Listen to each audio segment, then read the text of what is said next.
Hey, everybody, and welcome to the Three Gun Show. I'm your host, Dave Hartman, and with me today is Jeff Cramblit. Jeff, welcome to the show. Hey, Dave, thanks for having me. It's like, been listening for a long time and seen a lot of people I know on here, so fun to be here. Oh, that's awesome, man. I'm glad you get to listen to the show, and I'm pumped to have you here, Jeff, because when I started shooting Three Gun, your name always came up in a lot of those conversations. Just before we were started the show here, we were chatting about some of the people that have shot like the SOF days and everything, and your name has always come up. So I'm pretty pumped to actually get to speak to you in real life here. Yeah, I guess I'm what a lot of people consider one of the OGs, the old guys, just because I've been doing it so long and been around and tried to get around to all the matches through the years. So it's like sort of been in it in all kinds of different roles between shooter and match director and range master. And so, yeah, I've been around the community for a while. Been there and done that, huh? Yep. Well, Jeff, we're gonna get into that, and I want to talk about like the old days of Three Gun, like you said, the OG Three Gun. But before we do that, let's start off with you as an individual, as a person. Who's Jeff Cramblit when he's not on the range? Well, right now I'm, quote, officially an analyst. I work for a small defense contractor named Griffin Technologies, and we support the SBX-1 sea-based X-band radar, a portion of that contract. There's several contractors that support it, but it's a radar site for the government and stuff. And I mainly do the logistics planning and obsolescence management of a lot of the equipment, on the SBX. I got you. So you're in Alabama, is that right? Yep, Huntsville, Alabama. I got you. So I used to work for a large defense contractor, and I was really surprised when I learned that Huntsville is like a hot spot for technology and defense. Like there's tons of engineering that goes on there for rockets, propulsion, satellites, radar, et cetera, et cetera, et cetera. And there's just like this giant tech area in the middle of the American South. Yeah, here we are in redneck Alabama, as everybody thinks, but I think there's actually more engineers per capita in Huntsville than anywhere else in the country. And there's a lot of NASA work here, like you said, and a lot of defense work, and a lot of the bases have been bracked over the years other places. They've moved a lot of those commands down to Redstone Arsenal here, and it continues to bring in more and more technology and more defense industry. And I guess the capability has been seen because now Toyota Mazda is building a production plant here. Polaris has got a plant here. I mean, it just continues to grow. The bad part is we're going to have traffic like Atlanta if we don't start building some roads to keep up with everything else. Yeah, if they're anything like Denver, they'll rebuild all your roads to like the capacity that they needed like 5 years ago. That's what we do in Denver. Well, they haven't even started here, so it's perfect. We're behind already, so it'll be great. But still, it beats driving through Atlanta any day of the week for right now, anyway. Yeah, I'm sure most things do beat that. I remember I want to say it was like 2009 or 10 or something like that. There was this big move in the company that I worked for to shut down a lot of areas in California, and I'm misplacing. I can't remember the other place, but they would shut down areas in California and then give people all the option to move to Huntsville because labor costs were much cheaper when actually putting the item together, whatever that item was, whether it was a spacecraft or a missile radar, box or something like that. So a lot of movement to Huntsville in growth in that area. It's pretty interesting.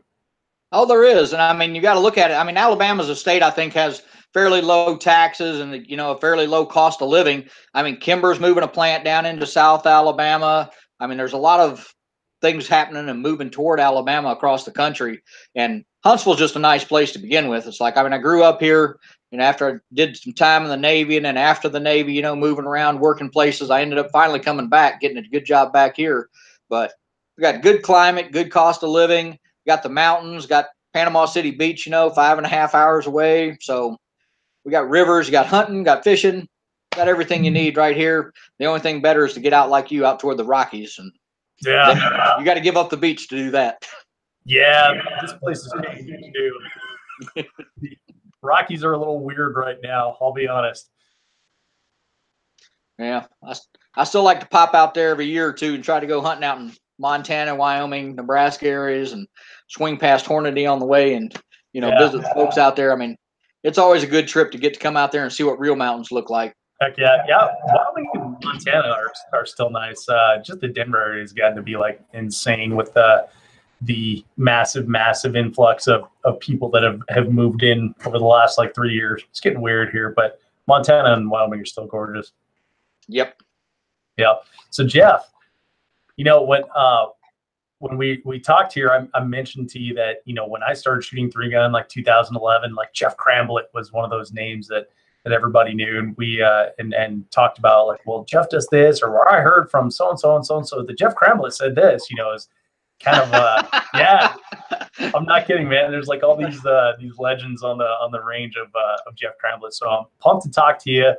Excited to have you here, and excited to share your story. But let's take her back, man. You said you grew up in Huntsville. So when did shooting become a part of your life?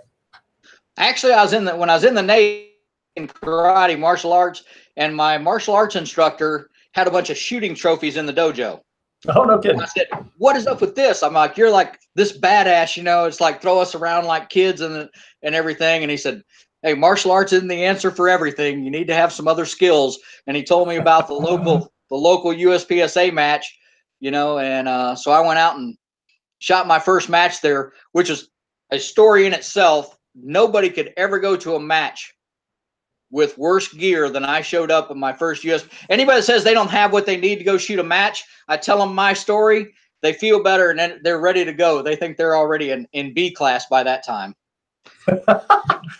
Well, I kind of want to know then what gear did you have with you? Well, I was a decent shooter. I mean, I've been playing with guns forever, and this was, I was about, what was I then? Probably 25 at that time.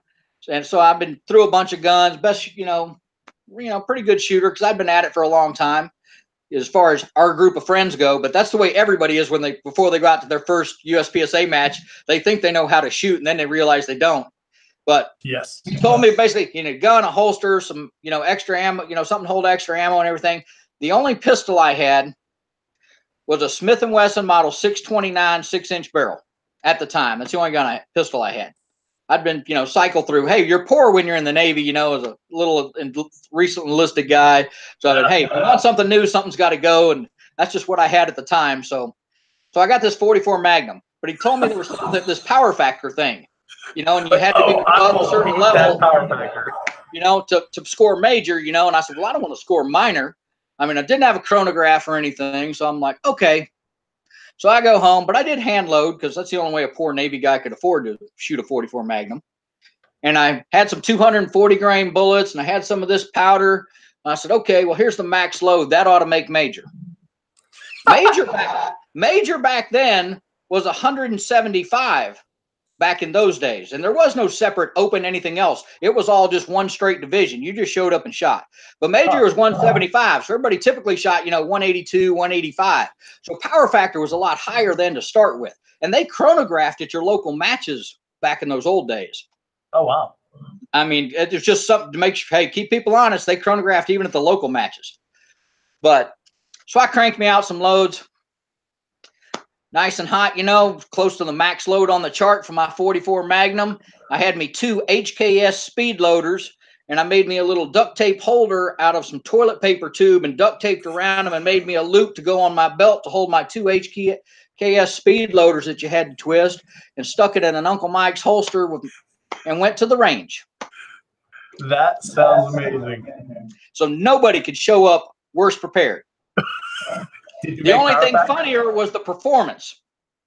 They had, didn't have just, hinge plates. They were all just sit up on a dang stand. I'd hit a plate. It wouldn't land for 35 feet. That thing just flew. They were going to the next count. Then it'd roll for another 30 feet, hitting it with that 44 Magnum at 10 yards, 12 yards, 15 yards. I was doing 240 grain bullets at 1,200 and something feet per second. Do the math to come up with a power factor. I can't do that math. I don't know the power factor number or equation. Oh, bullet weight times velocity. 1,200 times 240. Oh man, it's a lot, man. Yeah. So you definitely made power factor. Well over 300 something power factor. You doubled the power factor. I won the power factor game that day. The flame coming out of that 44 Magnum would practically light close paper targets on fire. The steel went for like 20 yards down range every time I hit it. Not that I hit it very fast, but I hit it all. And after I finished my first run, they're like sort of threw their arm around me and said, "Come here, let us explain a few things to you. You don't have to actually kill these targets." But it was on from there. The 44 got traded for a 45, semi-automatic, but nobody could show up, have a uglier performance with worse gear than I did at my first match. That is so awesome. So why did you go back? I had such a good time, you couldn't say no. Really? Even after all that, you had a great time. Oh yeah. Hey, what if you like shooting and you show up at your first USPSA match and all you've ever had before is shoot at some cans, shoot at this, shoot at that? It's like you're hooked. You've got all these courses to go through. Of course, the interesting part too, you got to remember this was long before the internet or computers for that matter. Basically, you're clocked on a stopwatch. They do your score, you get your time off stopwatch, they put it down on a sheet. Just come up with what a hit factor is with your pocket calculator. And then you have to wait for every shooter to get done shooting every stage to see who's got the highest power factor to divide all of those as a percentage to see what points you get for the stage. Wow. That's how much work it was back then to run a match. Yeah, you had to want to run a match. You had to want it really bad. Yeah. That was actually at the Palmetto Gun Club in Charleston, South Carolina.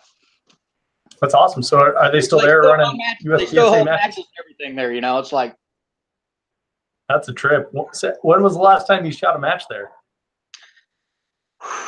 It's been a while since I shot one there, probably 10 years. I went back and shot something there, South Carolina State match or something back there quite a few years ago, but it's been a while. But gotcha. So you were in the Navy. So what year are we talking about was that first year? That first match was 1985. Nice. So how long had IPSC been around at that point? Like USPSA wasn't even a thing then, was it? Oh yeah, that was USPSA match. Oh, that was USPSA. Okay. Yep.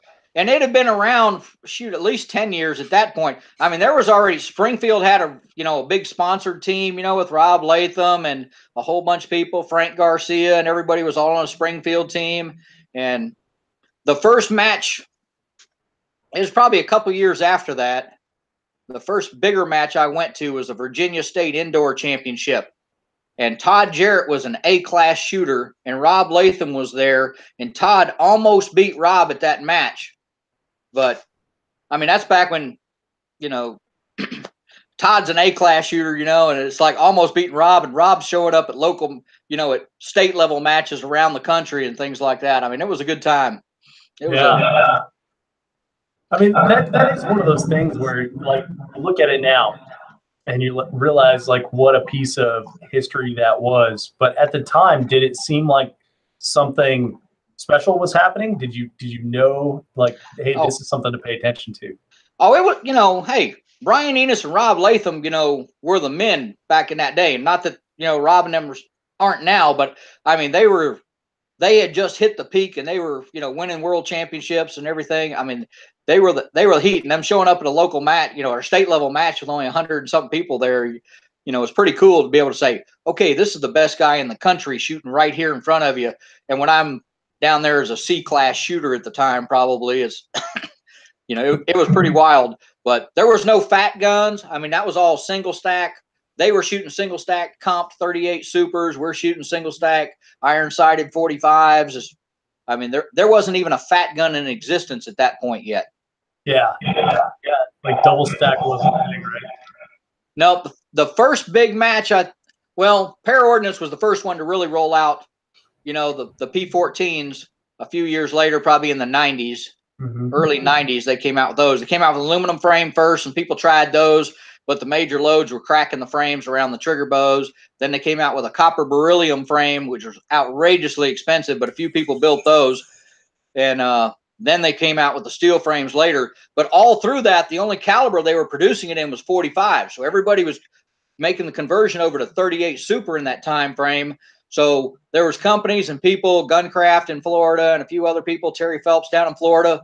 They were finding ways to dimple the mag bodies on the 45s and reform the lips or weld in spacers inside the 45 Para Ordnance 45 magazines to make them work with 38 Supers. You know, everything, you know, to get that game, get that capacity and shoot Supers instead of 45 bullets. Man. It's funny. It's really funny now that I hear people complain about a $60 STI magazine or something, where it's like you were buying a $40 Para Ordnance magazine then, and then someone was charging you $100 to convert it from 45 over to 38 Super. So you're having $140 or $150 in a Para Ordnance mag back in the early 90s.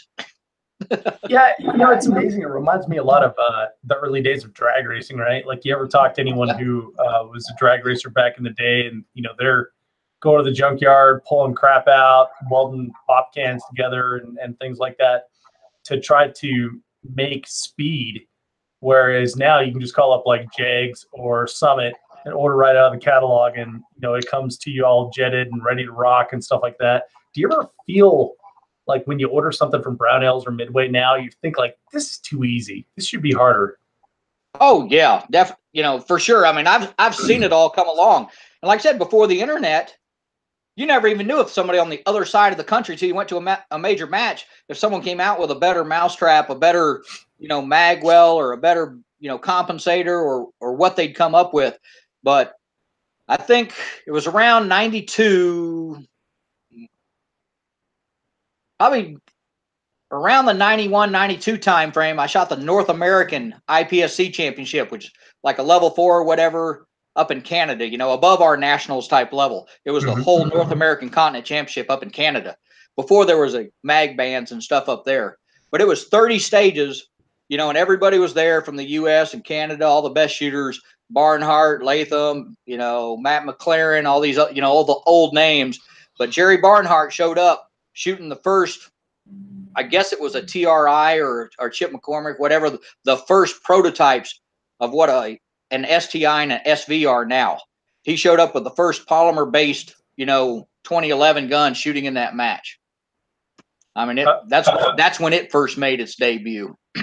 That's pretty cool. So what was the what did the field feel about that pistol? Did they feel like, oh, this is cheating? Loved it. Really? No, everybody loved it, because at the current time, all the top pros had gone over to shooting like the Springfield P9s, shooting 9x21s or 9x23s or stuff, you know, so that they had capacity and, you know, be able to shoot, you know, a 355 caliber bullet. But that gun, you know, going back to a full 1911 feel from a, you know, a Tang Folio type feel was, you know, groundbreaking at the time. But that's where it really came in. That was the first major match it popped up at. Which, so how soon after that did that prototype hit the market then? Like, what was the lead time on it? Oh, they started rolling out. I mean, it was just, you know, it started the churn right there, you know, and everybody trying to get them and move away from the Springfield P9s and stuff like that. But it sort of reminds me of the same thing. I can't remember what the year would have been. Somewhere early 90s. When red dot sights first came out. Yeah. 3 people showed up at the Nationals shooting a red dot on their pistol. I think it was Debbie James, John Dixon, and one other person, probably Barnhart. And it's like they're the ones, and everybody's looking at that like, what the hell? You know, they're like, nobody, you know, because, I mean, it was a Tasco PDP 2 or 3. I mean, it was a, you know, it was not your little red dot. It was a full size, you know, type red dot scope, you know, tube sight. Yeah, it's like the length of one of these water bottles, right? And nah, not quite that bad, but I mean, no, not that bad. It was still a whole lot to throw on top of a 1911 at the time. But hey, looked at them and everything at the Nationals. First thing I did when I got back to Florida at that time was go in there and I drew one up on paper. I'd taken drafting in school. I said, I can do this. I drew up a design of how to mount it and the measurements and everything. Went to my local gunsmith, slapped it down. I said, let's make that. And he's like, what? And we went to cutting. he started with a big block of aluminum, went and cut it out, and I had one like a week and a half later mounted on my Paraordnance 38 Super. It's like, it wasn't a big dot though. It was a small dot, but Tasco was modifying some of them for the big guys and, you know, putting bigger dots in them. And that's sort of where Dave Dawson kicked off his gunsmithing start. He came up with his dovetail mount, you know, and he started actually tearing apart the pro points and actually had these little micro drills opening up and making them big dots. And that put Dave on the map, gunsmithing. It's like, I met Dave when he just started shooting. I mean, we met down at a local indoor range in Florida, and it's like he was just starting out. He had never, you know, tweaked on a gun before. It was hilarious. Crazy, man. That truly is like the early days. It's so awesome. So once that you know, double stack 9mm came out, like how soon was it before everyone was shooting that? Oh, you had to. I mean, like I said, it was all still one division at that time. There was no open, limited productions, anything. It was all still one division. Right. If you were still trying to shoot a single stack, you know, 38 Super holding 10 rounds against a Paraordnance holding like 18, or when the STIs hit, you know, and things like that, you know, you couldn't compete, because where you were classed was based on, you know, almost what gun you were shooting and how well you shot. But once you'd already worked up, I mean, when I made master class shooting a single stack, or I guess maybe a Paraordnance at that time when I hit master, it's like there wasn't even a GM yet. You're shooting with Rob, Jerry, Doug Koenig, Brian, you know, you're competing in the same class with them, and there's only one division. So here you go. Say hello to not winning anymore.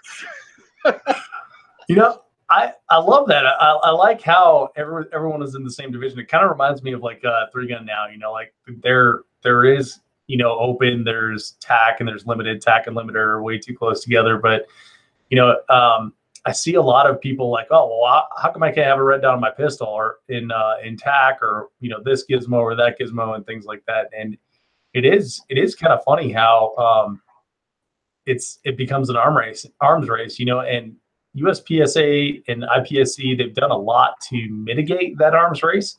But even then, man, like, you know, we're such competitive people that we're going to make it an arms race, whether we're changing a hammer and a hammer spring or changing, you know, to a whole new platform. Oh, there's no doubt. I mean, I started out, you know, shooting single stack 45 or a 44 Magnum revolver, went to a 45, went to a 45 comp gun.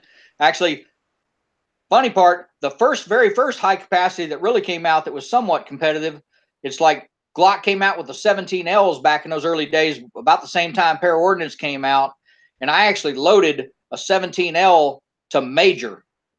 Oh, no kidding. Making at 180 power factor in a non-compensated Glock 17L.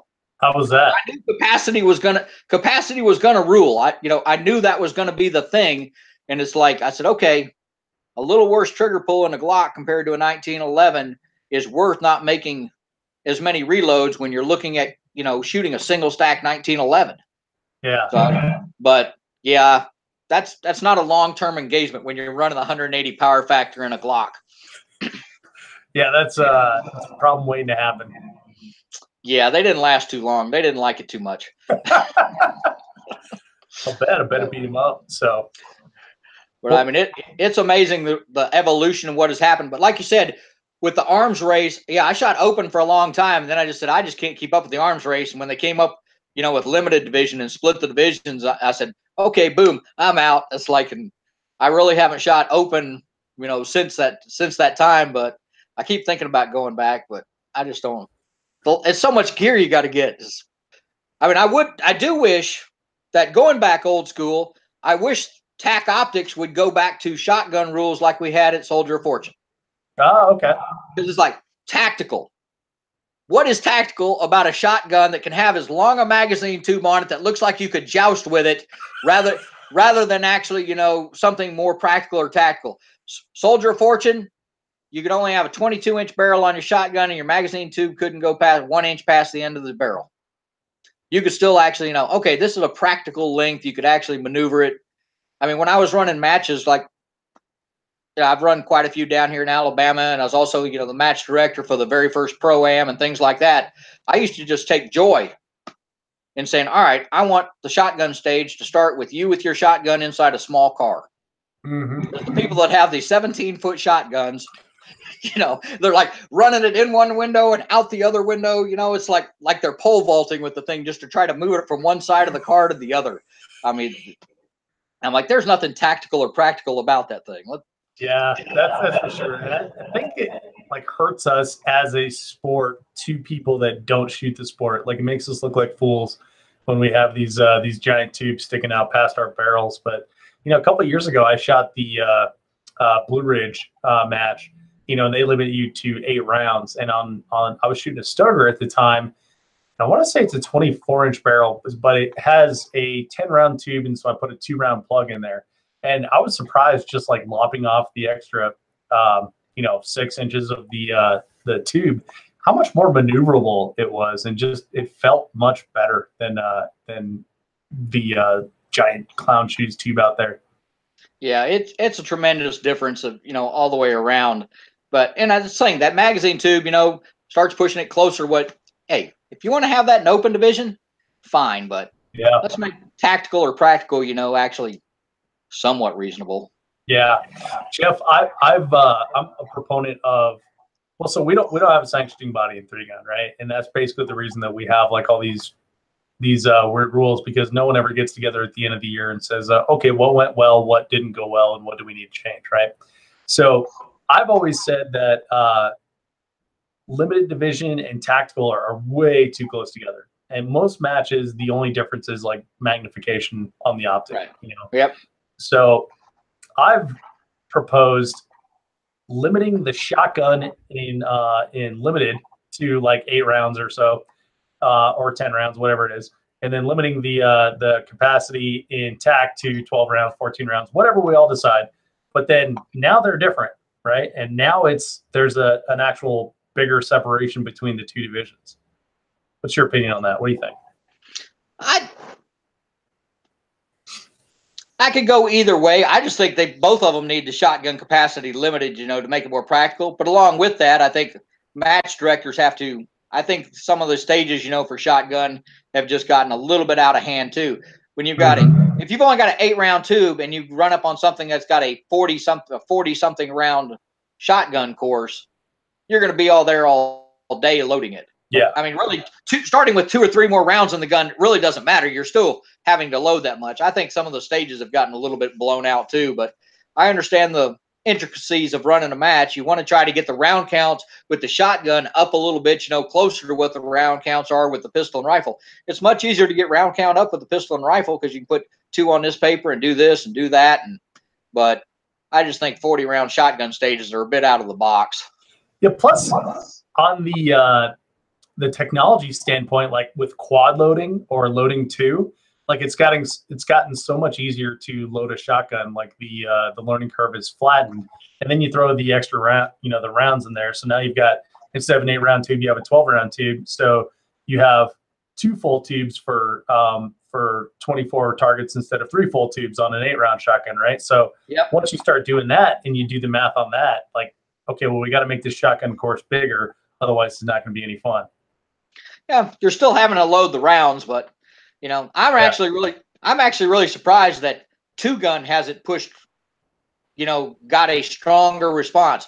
I really forecast, 4 or 5 years ago that just straight pistol carbine matches would start to pick up more and take off more, and just the shotgun would fall by the wayside just because it makes everything easier. It's closer to what, the police and the military use, or true defensive. Nobody's carrying all 3 guns, but you do actually carry a pistol and a carbine, in a lot of that scenario. But I always thought the 2-gun matches were going to pick up, and they're making a pretty big inroads with all the running guns. The running gun type matches are all just pistol carbine. Here you go.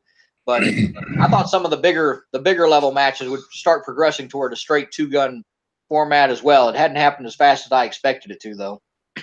Yeah, one of my local clubs held a running gun last weekend. I was assistant match director for, and we on the outset said, okay, we're a 3-gun club and we're going to do this running gun. We want to incorporate some shotgun into it. And once we started getting into logistics and things like that, I regretted it because it's such a pain in the ass to stage that shotgun and all that. Oh God, it was pain. But so I can see how the pistol rifle would have been much better in that situation. I do see in like UML rules, the shotgun targets are optional pistol or PCC, depending on what division you're in. And the first major that I shot with UML rules was the Wyoming Governors match. And I came home after being told it was going to be like 200 rounds of shotgun with having shot 34 rounds of shotgun. Because everything else was like, well, if I have to load my shotgun once, I'm going to shoot that with pistol, so it ended up being that way. So I do see kind of like I guess a trend heading that way myself, but let's continue on our path here. So you've got a lot of experience in like Soldier of Fortune matches and shooting 3-gun back before I even knew that 3-gun was the thing. So why 3-gun? Why did they initially incorporate the shotgun into it in the first place? I don't know why they did, but I mean, that's the way Soldier of Fortune started out. And I think Soldier of Fortune was sort of the granddaddy of all the 3-gun. There were several other major 3-guns. The Miller Invitational 3-gun, I guess, was in New York. I mean, Soldier of Fortune sort of ruled the game. And there was people back here on the East Coast of North Carolina that I knew that actually went out and shot Soldier of Fortune quite a few times. And they'd bring back the ideas from Soldier of Fortune and run them on the local level in North Carolina, up at several ranges in North Carolina, up around Fort Bragg and things, and turnout was always good, but they were definitely your down-to-earth, practical type matches. I mean, some of the Soldier of Fortune stuff we used to do, I mean, you were shooting, they took the door off a dang Jeep, and you were driving across the desert in one of the bays out there, and, and it's like shooting targets with your shotgun, loading your shotgun as fast as you could out there. Then you get to the end and ditch the shotgun, and then you could run back and pick up targets with your pistol, back so far, before your time ran out. And then they took that same sort of idea back to North Carolina, and they pulled us across a field in a tractor with us in the trailer behind the tractor, shooting targets out the side of there, going out across the field. It's like the tractor makes it actually worse because the trailer actually pivots up and down, on the hinge instead of just, it would have been much better driving in something, but I've done both. And, we did similar thing. I mean, I ran a shotgun only match down here at my place many years ago. And we took and actually made a mock-up of a helicopter. I mean, with the skids and everything sitting at an angle, a wooden rotor on it and stuff, set it in the back of a flatbed truck. And you were basically, the mock-up was about 4 feet off the ground where you're going to sit. Put that up in the bed of a flatbed truck, which is up there about 4 feet anyway. So your butt's sitting about 8 feet off the ground. So your head's about 11 feet off the ground. Started at one end of the field, and there was targets all up across the field on your sides. And the truck had a block under the gas pedal. And we just went across there, and you were shooting targets off both sides like you were riding in that helicopter, bumping across the field. I mean, that was one of the funnest stages. Everybody wanted to do it again. It's like, it was just hilarious. But the things that started this Soldier of Fortune just filtered back, and went all across the Southeast back in the early 3-gun days. Yeah. First of all, that sounds like a ton of fun. I totally want to be in a helicopter on the back of a flatbed pickup truck. But so how did you hear about 3-gun? Like you'd shot IPSC, USPSA. When did 3-gun come into the picture for you? Man, I don't know how I specifically heard about the first stuff I heard about. You heard about the SOF match because there was SOF magazine. Right. But then there was a guy named Jim Smith and a couple other guys, Frank Glover and Oscar Dean, running a 3-gun match up in North Carolina, up around Fort Bragg there. And I heard about it through the grapevine, through some guys there. I was stationed in Charleston at the time, or somewhere around there, or there in Florida. I can't remember the exact time frame. But I'd heard about the match, and they'd come back and say how much fun they had at, shooting this match. I mean, it's totally outlaw 3-gun, sort of a mini SOF thing. And so I remember the first time I went, it was actually the same weekend of an Area 6 championship. And it's like, and I went to the 3-gun match, and I heard everybody was asking, it's like, where's Jeff at the Area 6 and everything? And I'm like, he's shooting some 3-gun thing. And it's like, but I went up there and I think I won that 3-gun match, and I was hooked after that. I'm like, oh, we just had this much fun shooting pistols. I'm like, now I'm over here slinging lead with a shotgun. But I'd actually started shooting 3-gun at the local club at the same Palmetto club years before, but they were much smaller, much simpler than this one, because the ones they used to run in North Carolina that Jim used to run, he had creeks and ponds and everything on his property. And everybody said, yep, you're going to get wet. You're going to get muddy. He's going to run you across the creek to shoot targets. And it was that way. I mean, it was as much physical and everything as what a Blue Ridge is now, but it was a ball. And I was hooked from the first one. I'm like, all right, I need some new gear. So what did your gear look like then at that time? Man, that's hard to say. I mean, I got a picture of one of the first 3-gun matches I shot at Palmetto, and I was shooting a Remington 1100 with a 21-inch barrel with an 8-round choked, tube on it, and a Mini 14 with iron sights. Nice.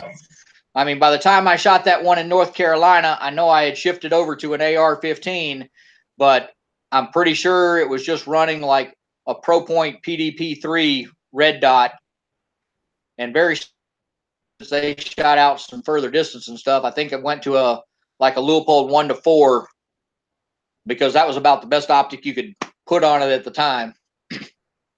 Yeah, shoot, I remember when I started I don't think there was a 1 to anything else, and that was like 2011 or something like that. But the 1-4, I mean, I'm in Colorado, so like everybody had Burris and stuff like that. I remember the first time I saw a Leupold 1-4, I was like, holy crap, like that's amazing. But now, like, man, the Vortex scopes are amazing. The Burris scopes are really good. The Leupold scopes are really good, and it's a good time to be into gear. It's not the early days. It's positively, it's almost hilarious. We talk about evolution again. Back in those older days when we were shooting those matches, Jim Smith sort of quit doing those matches, and Kyle Lamb actually picked up running his 3-gun matches up in North Carolina for a few years.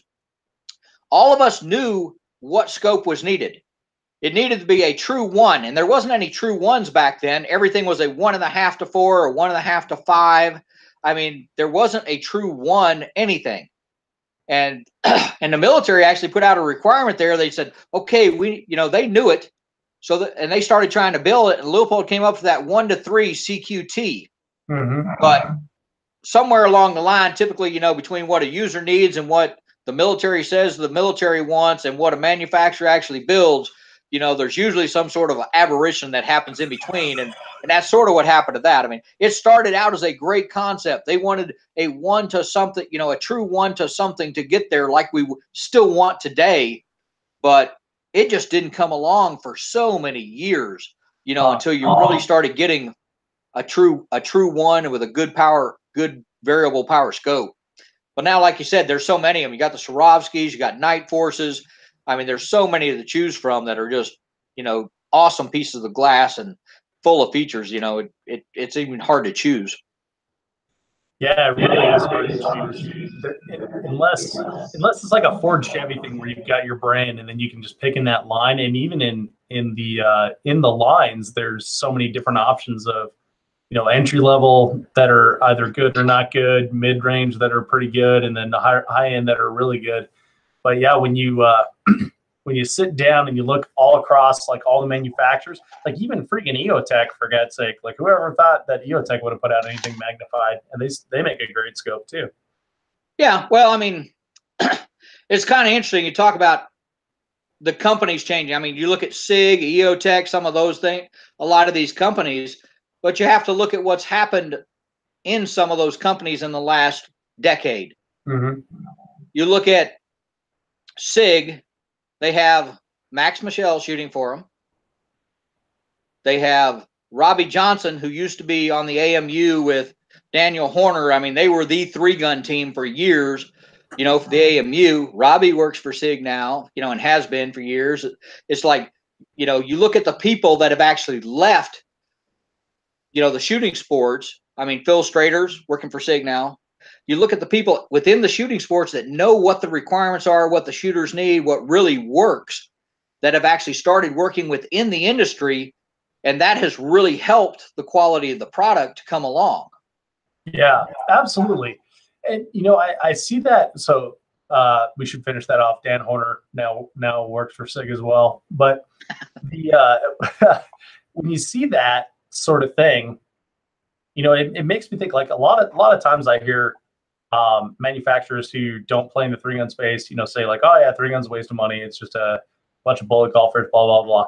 But when the people that actually do pay attention to it and do spend the time to not just like throw product at and to satiate their competitive shooters, but use them for product development, use them to come up with new ideas and stuff like that, this actually is like a really good proving ground of gear. Oh, it's huge. And you can't discount it either, because you go back and look at the old school 3-gun. When I was shooting those matches in North Carolina, I mean, we're sitting there shooting with Kyle Lamb, with Larry Vickers, with people, from other, elite teams and stuff. You're like, okay, where have they all ended up? How much influence did they have in the market? But I mean, they were out there learning their skills because they realized right off the bat, it's like, hey, these competitors are serious out here, and you got to push to keep up, and you can learn by being out in this environment. And, obviously it served all of them really well. Yeah, I'd say so. Yeah, it's pretty incredible when you think about like the how short of a period of time we're talking about here. 20 years from from that first 1 to 3 or 1 to 4 or something like that, and just like absolutely so many options on the table for, I mean, just in the optics segment, not even including all the other things that we deal with in 3-gun as well. I agree. There's one more product that's yet to catch up with that, I think, and that's the small red dots for the handguns. Yeah. I mean, I still think the right one hasn't been developed yet. They're beating all around it, but for the everyday carry, put it on, combat stuff, I mean, I think the RMR, the sight window's a little bit small, but it's rugged enough, and some of the others, the window's big enough, but they're not quite robust enough. But I think they're, with so many manufacturers working in that space now, and that market picking up, and so many guns coming out with the ability to mount optics on them straight from the factory now, I think that new sight is probably within the next couple of years, that's actually going to meet and fill that niche and those requirements. But I don't think the right one's been built yet. It's the one piece of optics that's sort of lagging behind the rest. But since the manufacturers are building the pistols that way, I think that optic is, it's got to be close on the horizon. Yeah, that's a really good point, Jeff. When you think about the practical application of one of those little mini red dots, like for the longest time, they've been used as like a backup sight or a 45-degree offset sight on the rifle, right?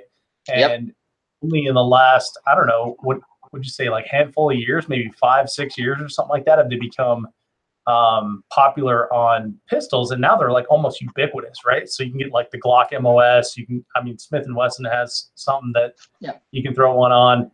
FN has the 509 and the FNS and the FNX and all that stuff, and yeah, they're just freaking everywhere. And then everyone and their brother that has a milling center will cut you a little red dot hole for your I don't know, Viper RMR or whatever it is for your Glock. Yep, that's the thing. It's like commercial CNC machines got smaller and cheaper in the last 10, 15 years. So everybody can be a manufacturer or smith, because, hey, it's pretty easy to do. And all you have to do is, when you have this much precision at your fingertips on a keyboard. So that changed the world of what parts could be done. You talk about when you look at Brownells, you can buy whatever you want now. Going back before that time, I can't remember what the year was, but Kyle asked me once, it's like, hey, we need a handguard with more room than what was just on a standard M4, but we knew they all needed to be free floated because it helped, from 3-gun and things like that. He said, you got any ideas how we can mount, lights, lasers, everything, on a handguard? And I came up with a design using an Armalite fiberglass tube, and then with inserts and everything on it, for, but using a full length on a carbine, and actually, started making some of those. But the problem was you couldn't buy Picatinny rail anywhere. Oh, really? I had a machine shop machining pieces of Picatinny. I went to SHOT Show. You could buy Weaver rail, but there was no source at that time when I was doing those for them that you could actually buy Picatinny rail. And I was having a machine shop actually machine all of it, for the ones I was making, for them and everything. And I looked at actually extruding what it would cost to have an extruding mold made and everything to actually run it. But they wanted to run 1,000 pounds was their minimum order that they would do. You know what 1,000 pounds of Picatinny would look, how many feet that was? That's got to be like 1 cubic shipload of Picatinny. That's got to be a ton. I didn't have enough room to store 1,000 pounds of Picatinny, and then you still have to cross machine it even after you extrude it all to do it. Looking back, I should have done it because there was no source. And right after that is when Reed Knight came out with their little hand, their hand guards and everything that had the Picatinny on all 4 sides. I mean, right after that is when Picatinny hit the boom and everything got mounted that way. And I'd have been sitting on, 5,000 feet of it or something, So I should have done it. Just didn't know. I was like, just a poor white child. I could barely afford to do what I was doing, but I'm joke. I should have pulled the trigger on that deal. I've done mill runs of things before, and if someone's listening and you can do this math for me, I don't really want to sit down and do it myself.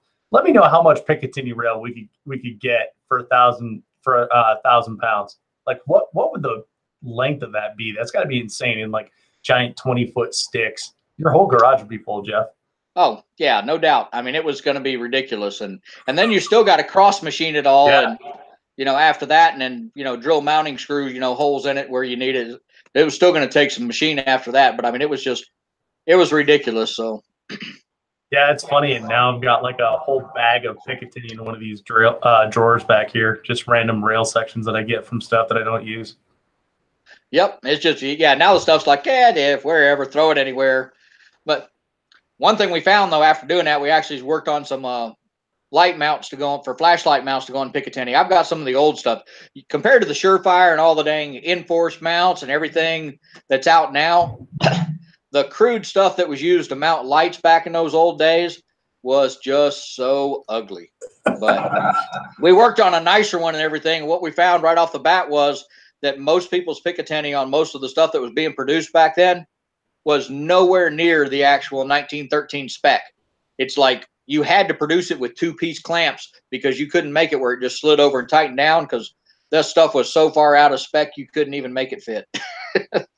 Yeah. When you talk about like the machine centers and like how the cost has gone down on them, it's just absolutely incredible. Like the quality of stuff that you can get for the low price too. There's still junk out there, but man, if you stick with one of the manufacturers that it's really hard to buy crap now if you stick with the mainstream.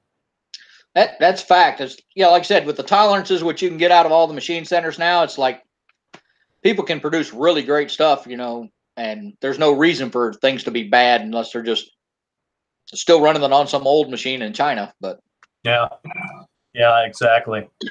Well, Jeff, let's get back on the old days of 3-gun here. So when we were talking before we started here that you had to read about 3-gun in like a magazine or something. You're like, oh, this match is coming up or something.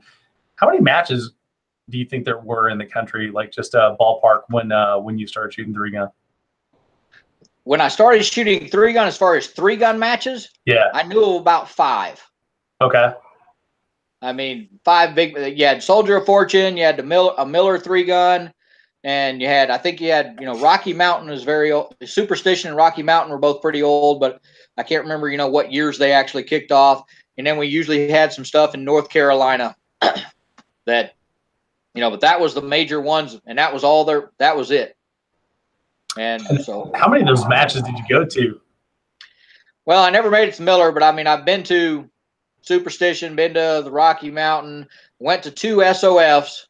and I shot quite a few of the ones in North Carolina and stuff. The travel back then just would have, killed me. It's like back when I was in the Navy, I couldn't afford that stuff to go clear to, out west too often. Plus, you only had 30 days leave a year, and you didn't necessarily get to choose when you got to take it, depending whether you were gone at sea. But so it was pretty tough.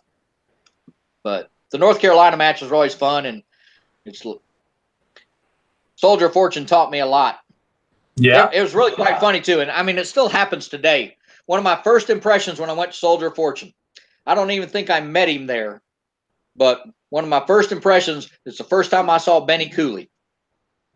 Okay. I mean, Benny has been winning, he's like the world, Soldier of Fortune world 3-gun champion, and you've got guys out at Soldier of Fortune kitted out with everything you can possibly imagine, mag pouch, chest pouches, this, that, everything else.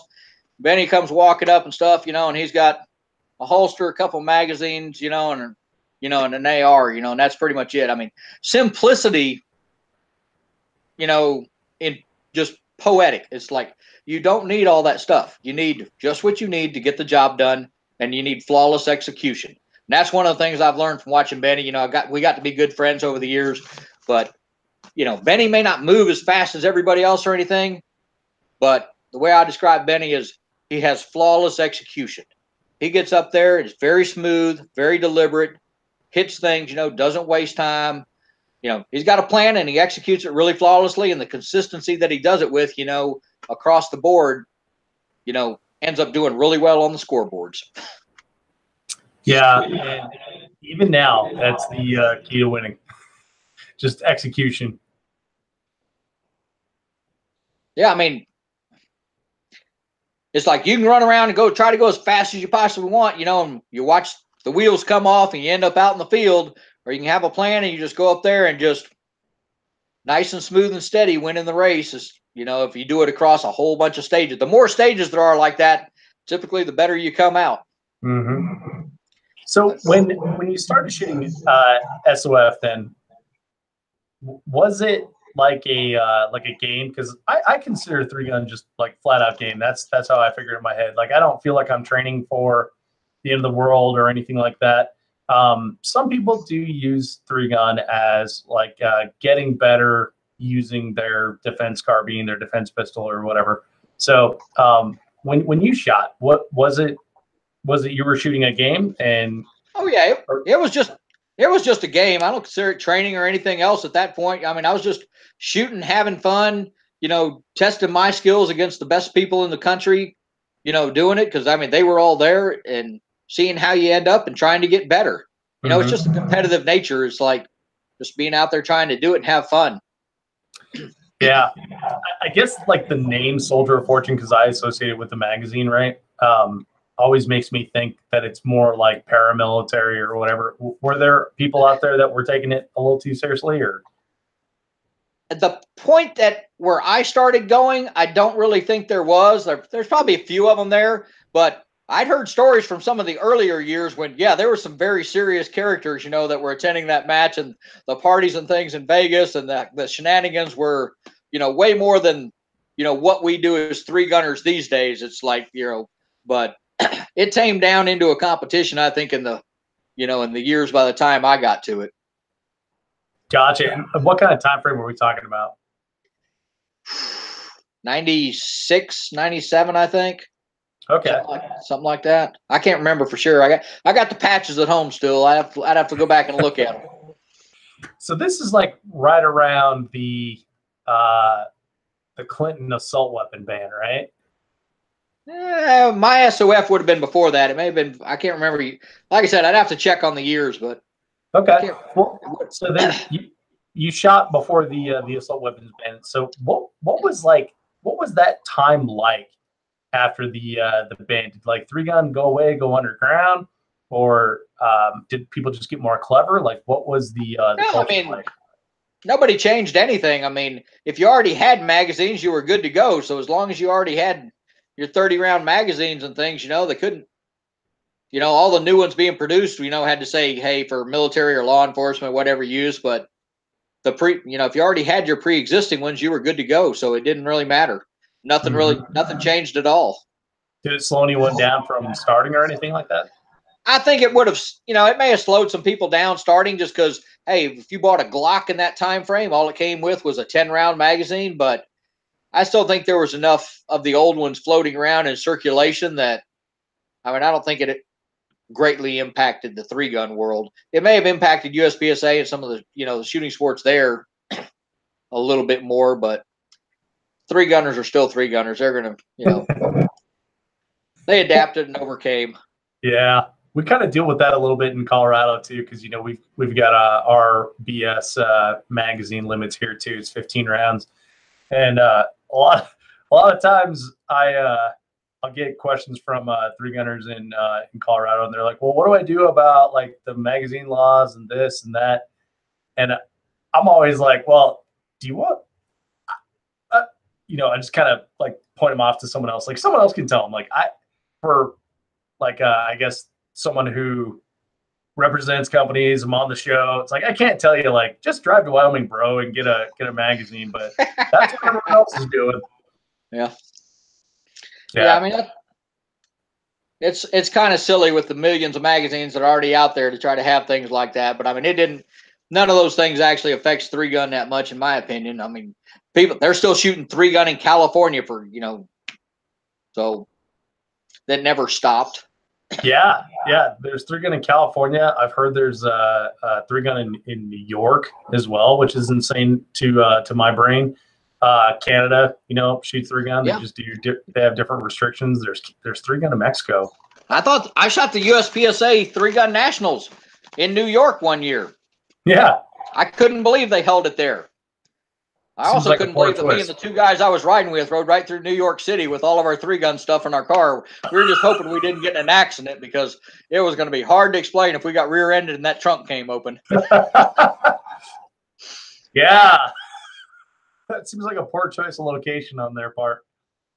Yeah, it's like, let's see, drive to New York. It's like, how many states do you have to go through to get there from Alabama? Yeah, no kidding. Jeez. Well, so then, so you've seen a lot of changes and transitions in 3-gun over the years. Like how are 3-gun matches different now than when you first went to those first matches? I don't know. A lot of the other ones I think were a little simpler back then. And more realistic oriented. There weren't so many bay stages. There was all kinds of stuff that just out through the woods and things in the old days, but the participation wasn't as large. And as participation goes up, the logistics dictate that you've got to make stuff simpler to get the people through. And the only thing that that's sort of going the wrong direction, is some of the stuff. It's like a lot of stuff now, people are running, for-profit type things where everybody in the past, it was all, hey, it's for the love of the sport. Let's all get together and do this. And, there's a lot of money getting involved in it now. So, that I think is actually impacting, potentially the quality of what goes into it now, just because, okay, you only put so much time in there when you're doing it that way. When you did it solely for the love of everything, I think the stages were a lot more fun, but I don't know. They're all still fun. The thing is, there's plenty of matches out there to go to, so people can pick and choose which ones they want to go to. And, that's what I do. It's like, some of them you go to, some of them you don't. But, there's people. It's hard to know with so many matches going on now. It's hard to even keep up with, who's running the match, and how, what are they doing? Yeah. I always want to know who's running the match, and I'm very fortunate through what I do that I know so many people, right? And I can say like, oh, okay, well, I like Jim Bob's match. I'll go there. But I find it difficult to gamble on like a first year match, because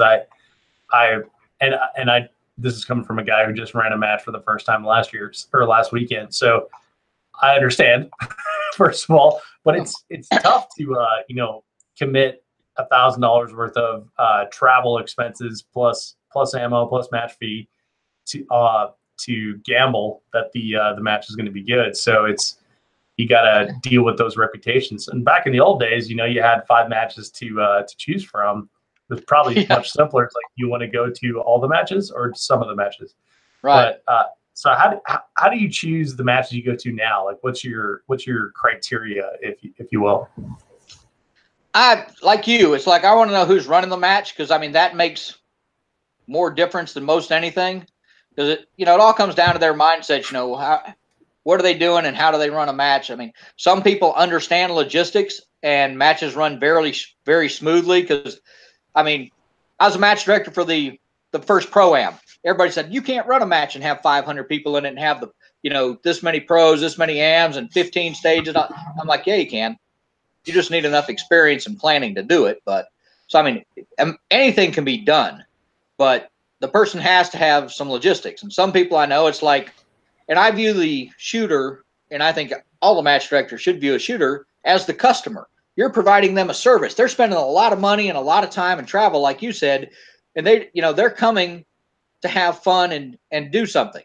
It's like, so, I mean, I like matches where it's like I don't have to get up at the crack of dawn and get out there, and I want matches that finish up before dark. I'm not shooting in the dark where I've got can't see the targets as well as the guy that shot at noon because you didn't plan the stages well, and it's like everybody doesn't get the same opportunity. Plus, you don't get the same opportunity to go socialize with all your friends and things. So, I mean, I look at who's running a match, and based on what I know about their experience running matches, to say, okay, is this going to run smooth, and is it going to be something I really enjoy going to? Because I still want to go to enjoy it. The whole reason I'm going, if I'm spending that money and stuff, is to go see the friends and do it. It's like it's just a social event, that I get to shoot guns at. But I mean, if I think they've run a good match, but I've rolled the dice and taken chances on first time matches before, and some of them have turned out fantastic, and other ones you're like, yep, roll those dice and lost the lady luck. But I mean, it goes both ways. But primarily, it's just a matter of looking at who's doing it and how well I think they're they do on planning matches, so that it's gonna run smoothly and be a lot of fun and get done on time. It comes down to the logistics, really. Yeah. Logistics are a huge part of match management, and when I see like I guess match runners that have been doing it for a long time and brag about how long they've been doing it, and then their schedule sucks, and just like shake my head. It's like, Jesus, apparently you didn't learn anything. Yeah, you either learn from mistakes and correct them. Just because you've been doing it a long time doesn't mean you've been doing a good job. That is a good point. Yeah, Yep, in aerospace, we always had the the older guys like, oh, well, that's just the way we've always done it. It's like, that doesn't mean that's still the right way to do it. Like, we've got computers now. We don't draw and draft. Yep, exactly. It's like, and some people take after action reports and criticism and suggestions well and actually do something with it, and some people continue to make do the same thing. So but Yeah, and it's tough to take criticism, especially when, like you said, a lot of people are in it for the love, and they look at it as like all their hard work and their emotion that they put into it, and like it's like their baby, right? So they're almost they're reluctant to take any sort of criticism, whether it's actually warranted or not. Yeah, I mean, that's the thing. If they're running a match, I mean, you've done one now, I've done a bunch of them. It's like it takes a tremendous amount of work. You've dedicated hours and hours and days and weeks and time and effort and money, usually, and time you could have been doing something else to create this for everybody to go to. But hopefully, you do it and you want them to have a good time at it. And you're never going to make everybody happy. So you're always going to have some people that, are going to complain.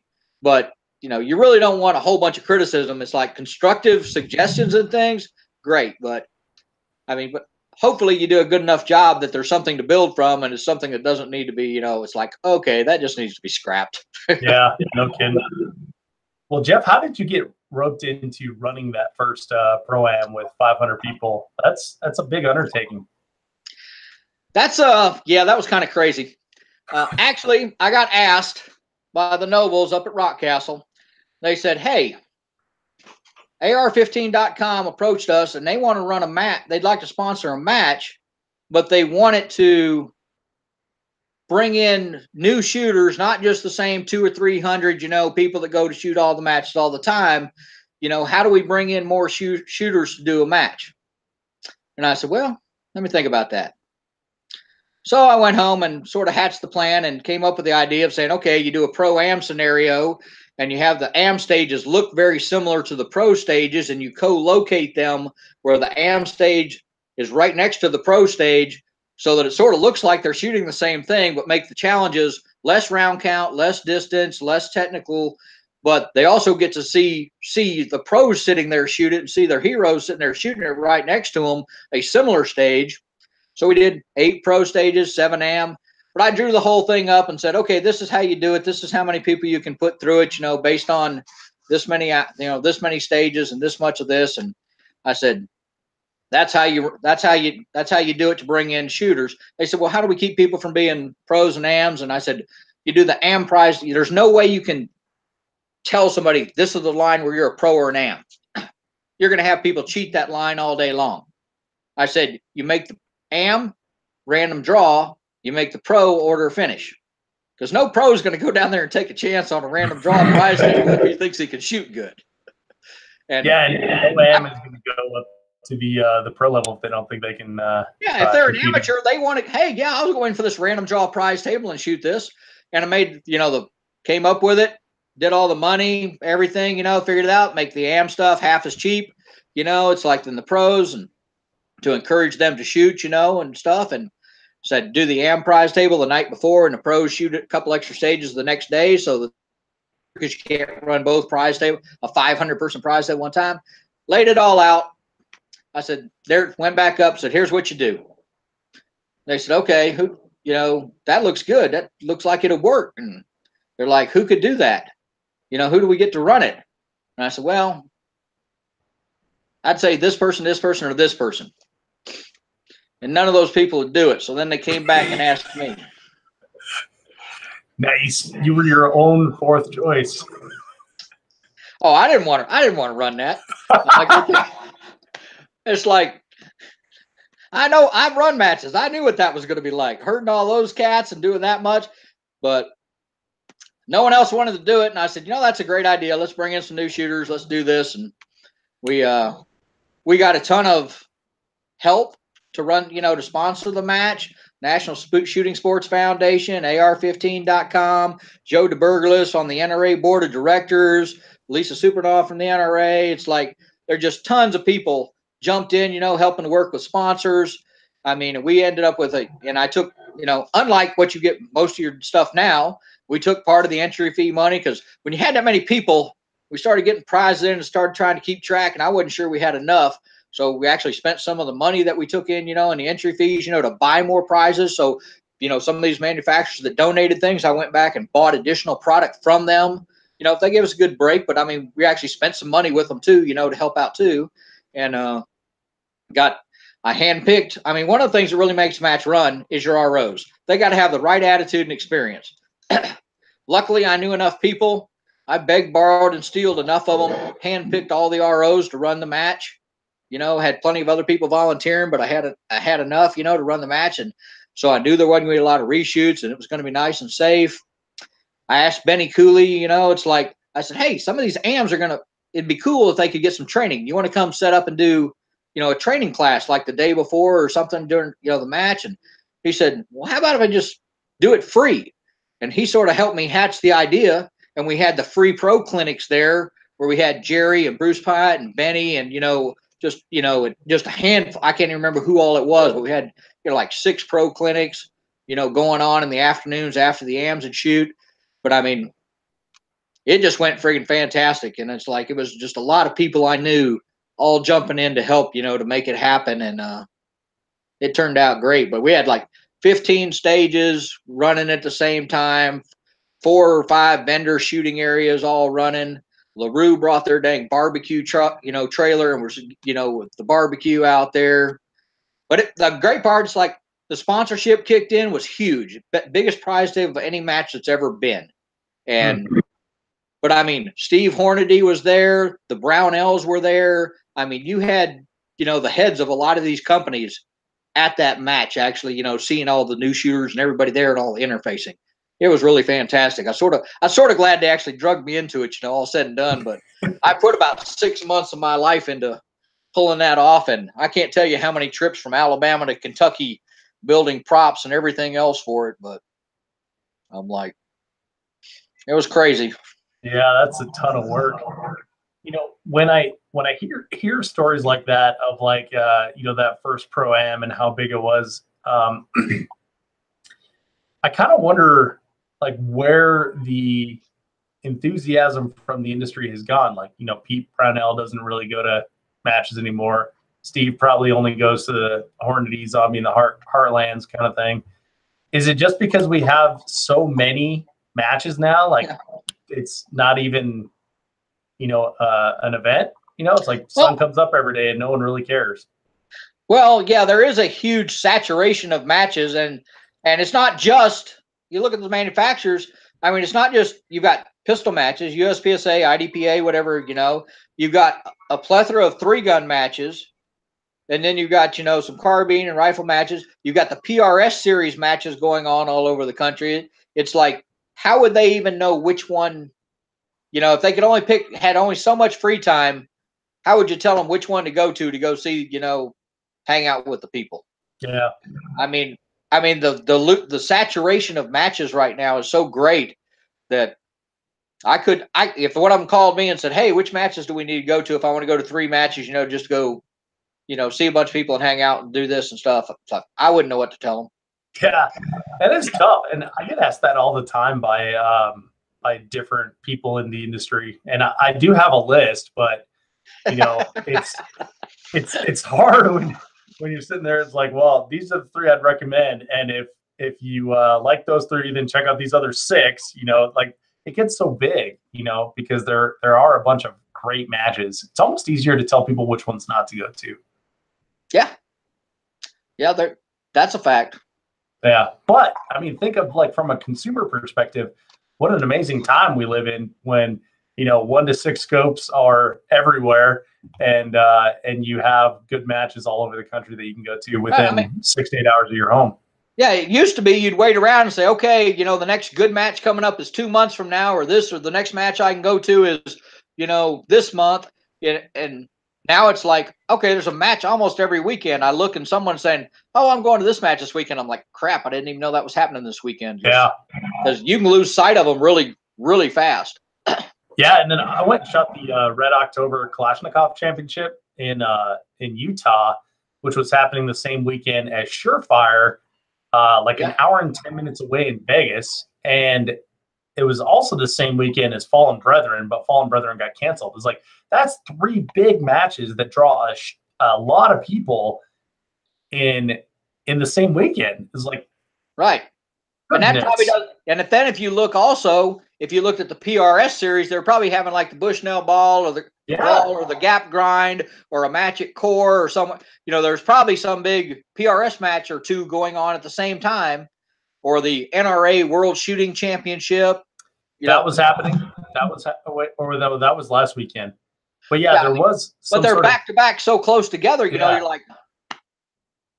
Yeah, it's crazy. And then you know, in Colorado here, like I said, we had that running gun last weekend, and everyone's like, "Oh, it's first season." Like, first season what? Like, I'm a 3-gunner. That doesn't compute.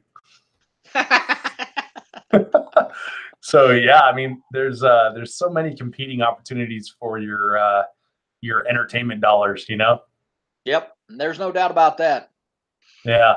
Well, Jeff, so we've got people listening along and watching along with us, and we've got a few questions in the chat here that I want to throw by us. So first one is from Carl Volt, and Carl Volt says, "I love hearing about this old stuff, and this is in regards to the conversation of your first days in USPSA." And he says, "Is this back when the 9x25 Dillon was still a thing?" Oh, my first days were long before the 9x25 Dillon rolled around. Oh, really? But that thing is hilarious. I mean, you know, the 9x25 was like a 10 millimeter cartridge neck down to 9 millimeter. And it was mainly the Springfield Armory sponsored team. Robbie and Kippy and a bunch of those people started shooting it. and they knew they gave up magazine capacity, but they were shooting like 115s. But I mean, the amount of gas behind that thing was just tremendous. That thing was like a small howitzer going off every time they'd pull the trigger. But I specifically remember there was one stage, and I'm thinking it was one of the Area 3 championships in Missouri or somewhere out in that area. I'm pretty sure it was Missouri. But you had to shoot off a plywood bed that they had at some targets, up above your head, downrange, and your head was on that end. And it's like RO pushed the timer, and I can't remember which one of the dang Springfield teams it was that just like lit off that 9x25. He sort of rolled on his side, so the comp was pointing, off the side of the bed to shoot the targets up above him. And it's like, I swear it blew the RO's hat off, and that RO could not get away from the concussion of that 9x25 fast enough. I mean, those things would practically kick up dirt around wherever you were shooting. There was so much concussion coming off those guns. No shit. And so what is the idea then, just to make major power factor with 9mm? Well, yeah, nobody had actually started shooting 9mm. You were shooting supers, or at that time you were shooting supers, or, to make major and, open guns. But they said, oh, this may give up a little power factor, but they were running, lighter bullets fast enough to, I don't know. It really just, you're like, what are you doing? You're using a 40 caliber case to make that. It's like, why? But it didn't last long, but it was it made a heck of a bang while it was there. Yeah, literally and figuratively. I kind of want to shoot one now. All right, Jeff, the next one is from Mig Sticks, who is John Migliano. And he says, ask Jeff about his experience at the IPSC rifle shoot in Russia. Plus, he needs to give me a call. Yeah, I was lucky enough. It's like, the IPSC World Rifle Championship, the first ever, was held in Russia last year. And, I sort of looked at it. I mean, a lot of people looked at it, and they said, okay, that's pretty cool. But, hauling guns all the way to Russia, this, that, and everything, it's like, so I sort of let it go by the side. But then later on, as it got down to it, they decided to add in an open senior team. And I got a call and said, hey, you want to be on the open senior team with Mike Voigt and JoJo and Barry Duke and stuff? And I'm like, okay, fine. So I started cranking down at the last minute and practicing, like, 8 weeks before the show, before the match and everything, and cranked down, got all the paperwork done, got it in, run all through there and stuff. It's like, luckily, one of the people that was actually going with the team, Leah Wiggins, actually lives here in Huntsville. Her and Stefan, they're both shooters, but she had actually gone to like grad school or whatever in Russia after, so she spoke Russian. So she was going along, to help interpret stuff. So she was here. She helped get all the paperwork through. So kicked off over there. And that was a pretty tremendous trip. I never thought I'd be carrying an AR-15 and a bunch of 500 rounds of ammo into Russia before, but, and getting back out anyway. Yeah. But we went over and, our team took the gold, which was a truly tremendous and humbling experience. And, JoJo took first in our division and I took third in the division. So we both got medals and trophies out of that. But when you do it, they do the big IPSC world shoots just like the Olympics. You go up there and stand on the podiums, and they play your national anthem and stuff. So here you are in Russia, up on this big podium, like 700 something people out there in front of you, listening to our national anthem play, during the awards ceremony. Wow. And you're like, all right, this is friggin' awesome. It's like, I mean, basically it's almost the size of the Olympics when it was over there, but it was a really cool experience. Yeah, I don't know how you top that, man. That's a pretty amazing experience.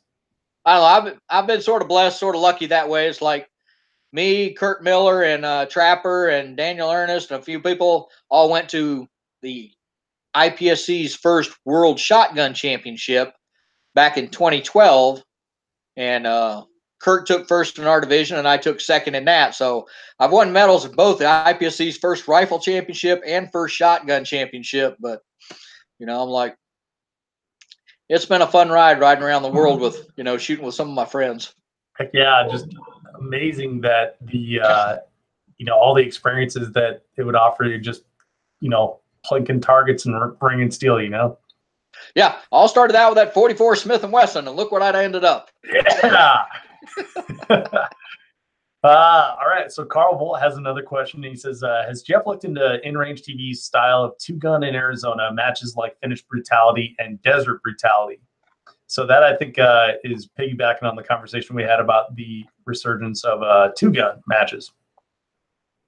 I really haven't. No, I haven't looked at them. I mean, that's a little far out for, travel from here. But yeah, I mean, like I said, I think two gun's going to pick up and continue. Especially, I think running gun's going to pick up and run some of that, and I think some of the bigger two gun matches are going to pick up. I think it's easier for new shooters too, because then they don't have to have three guns, to jump in. But you may have to change the name of your show at some point. Dude, I've thought about that a lot.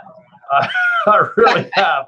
Like, shit. Well, I pretty much nailed the three-gun market with the three-gun show. But, I like to talk about PRS. I like to talk about pistol stuff. And we've had USPSA GMs and IDPA masters on the show as well. So pretty much just practical shooting in general. Yeah. There you go. Well, one of the funnest matches I've ever gone and shot was like the NRA World Shooting Championship, where you shoot 12 different disciplines. But and Trigicon did their version of it as well the second year, where they had the same similar thing. And it's like, that's really what those matches, I'd always shot clays pretty well and shotgun pretty well, but those matches right there that I went to actually are what started me shooting a little bit more sporting clays, in the last year or so. Okay.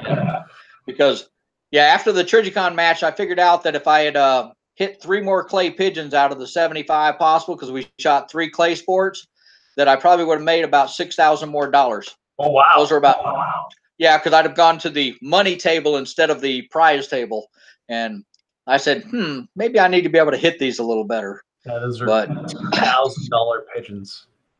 But I mean, it's really, you look at three gun, I think three gun shooters are the most versatile shooters in the world. I mean, if you can shoot pistol, rifle, shotgun in the environment that we do, running around everywhere from, bay stages to 500 yards, out at Rocky Mountain and things like that. If you really are a good three gunner and you understand, the ballistics and everything of your gun and how your gun's set up and how they work, most versatile shooters in the world. And you can see it at like matches like the NRA World Shooting Championship and stuff, because it's three gunners that fill the top ranks. Yep. I've never looked down to see, it's like, okay, who's the first non-three gunner in there? But, three gunners do really well when you cross over out of things. But I also believe that crossing over and shooting some of the sports outside really helps your three gun game too. It's like when I went out and started shooting some sniper matches, and before PRS was even a thing, some long range matches and sniper matches. I mean, you start sitting there shooting targets out of 1,000 yards and, 1,100 yards and then all the way in,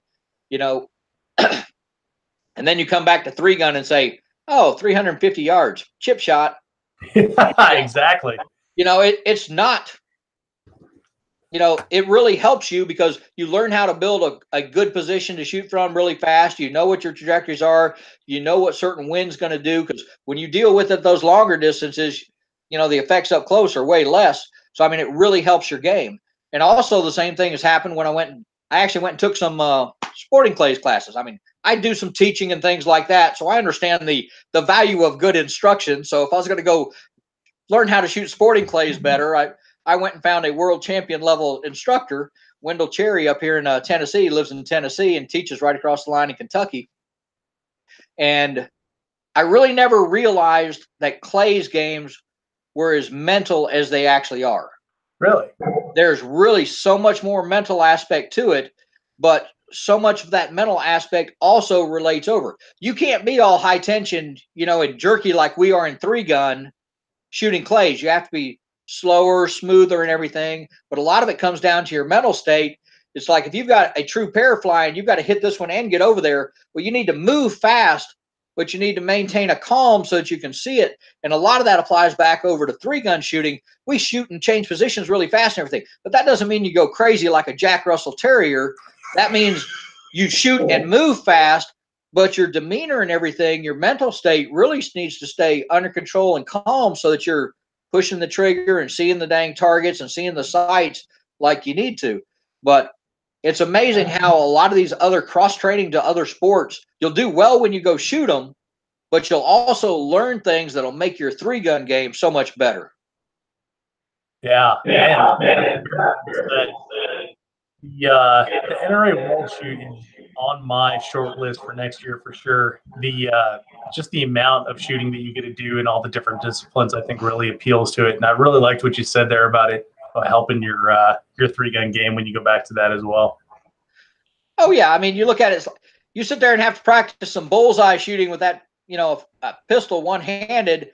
It's like, and you throw back your, both hands up there, in 3-gun, and you're like, oh yeah, bap, bap, bap, no biggie. And you look at people that really excel at things like that. Bruce Pyatt, always shoots really well at Bianchi and everything. It's like, he's at the top of any 3-gun match he's going to, and has been, for just decades. It's like just a solid, straight up, good, consistent, calm demeanored shooter. I mean, fantastic guy to boot. Good. All right. Well, Jeff, I've taken up a lot of your evening here, but I got a couple last questions that I want to ask you that I answer all my guests, and then maybe we can do a round 2 sometime, because I feel like, man, I could just sit with you for hours and have you tell me stories about the old days. This has been a ton of fun, man. So first, we've talked about the popularity of 2-gun matches rising, and other disciplines as well. But where do you see the sport of 3-gun headed? Hard to say. I hope it rotates back around toward the roots a little bit. Like I said, get the tactical shotguns back down a little bit, shorter magazine capacity and things. But I mean, that's all by individual match director. Like I said, there's no governing body, and I don't want there to be. There was a big push quite a few years ago about doing that, with bringing Rocky Mountain, Superstition, Pro-Am, all these matches under one governing body, for set of rules stuff. And it's like, I don't want it. Each of those matches, Blue Ridge, Rocky Mountain, they all have their own distinct flavor. They all have their own distinct style. Yeah, there's different rules that you got to go pay attention to be able to go shoot the match. But each of them is so individual, and I don't want them to all be cookie cutter the same. It's like, I like what they are. And the people that were running them, like doing things their way as well, and they've been successful. You look at, sometimes you take and organize something, you've seen 3-Gun Nation go up and then start to come back down. USPSA membership, they've done this, but their 3-gun really hasn't taken off, terribly. But all of those legacy outlaw 3-gun matches is all full to capacity with waiting lists every time one of them happens. So letting things be individual and be their own thing is not bad. I don't want to see them all come under one thing. It's like they can have different rules. Like I said, I'd like to see some stuff roll back closer to the more practical aspects instead of a complete equipment race. And some of the stages maybe, go a little more practically oriented. But like I said, I go to have fun. So if they set it up, it's going to be fun, and we'll go do it. And I don't want them all to be the same, and I don't want it all to be bays. I don't want, but we'll see. Yeah, definitely. And then the market figures it out, right? And then you go shoot the matches you want to shoot. You don't shoot the matches you want to shoot, and everything works out. Yeah, pretty much. Yeah. Well, Jeff, last question here. Give the audience, or let me rephrase that in the form of a question. What is one thought or one piece of advice that the audience can take away with them from our chat here tonight? One piece of, I don't know, advice on the shooting, or just, it's like, hey, no, the one piece of advice, comes down to that. It's like, be in it to go have fun. Pick the matches you're going to go have fun at, that your friends are going to go at. I mean, that's what it's all about. If you're going out there, just trying to win things, or getting too hard on yourself about it, and taking the fun out of it, you're not going to stay with it. I mean, I started the practical shooting thing in '85, so you do the math how long that is. I can't.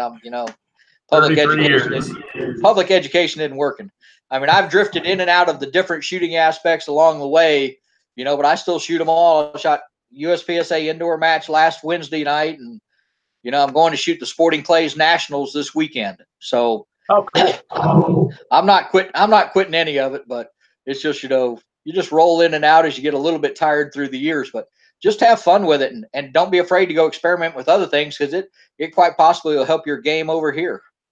I mean, it's really funny when you go back and look at it. I remember Rick Birdsall's first match, that first major 3-gun that him and Chip Montgomery and those guys all went to. And it's like, he'll tell the story if you ask him, you know, it's like they're staying at the same hotel and everything. It was in Missouri. We're shooting, and it's like, and he walks out, and we show up, and they say, come on out, you know, and we walk out, and me, Kurt Miller, and Trapper, and a bunch of people are sitting out by the pool drinking beers with a pizza, and Rick's looking around, and there's a sign that says no food or drink or anything. We're all sitting in the hot tub, you know, at the hotel doing this, and it's like, this is their very first match, and we're, you know, asking questions and telling stories and everything, and it's like, and now look at him, you know, it's like, you know, those guys, it's been fun through the years watching people come in and watching some of them really excel and you know, and just have a great time with the sport, you know, and become, you know, the people they are. Yeah, that's a great point. And, you know, I've seen that, you know, the 3-gun show has been around for like, what, 3 years now or something like that. And I've seen that even in that short amount of time, like, you know, someone will contact me and say, hey, man, or, you know, I'm really digging the show. I'm just getting into 3-gun. And then shit, like a year later, you know, they're top 20 in a match. And it's just incredible to see the amount of success one can have with effort, you know. So it's pretty cool to be a part of that. Yeah, and like you said, the difference between now and the legacy, there was no internet in the early days. There was nobody teaching classes. There was no YouTube to see how other people were loading shotguns or any instructions or how to modify your guns or, you know, anything. It's like, it is so much easier now to be successful. But I mean, the people really take advantage of it, and it's amazing how fast they can climb, you know, and how quickly they can climb compared to what it used to be. Yeah, that's for sure. That's for sure. And so, yeah, if you're listening, stick with it. You could be running alongside Jeff Cramblit. Yeah, running past me, you know. Running past him. That's all right. I'll still be smiling. Yeah. Well, Jeff, man, I really appreciate your time, and thanks for coming on the show, man. I wanted to have you on for a long time, so I'm glad we finally connected and were able to do this. And I really enjoyed our chat here tonight. And I'm not kidding, man. Love to have you back on and do a part 2 sometime. Hey, glad I could come on. You know, maybe we'll get into something specific next time, and just instead of just rambling through the years. But enjoyed it and everything, and we'll look forward to next time. Right on. Well, thank you, Jeff. All right, you're welcome. See you.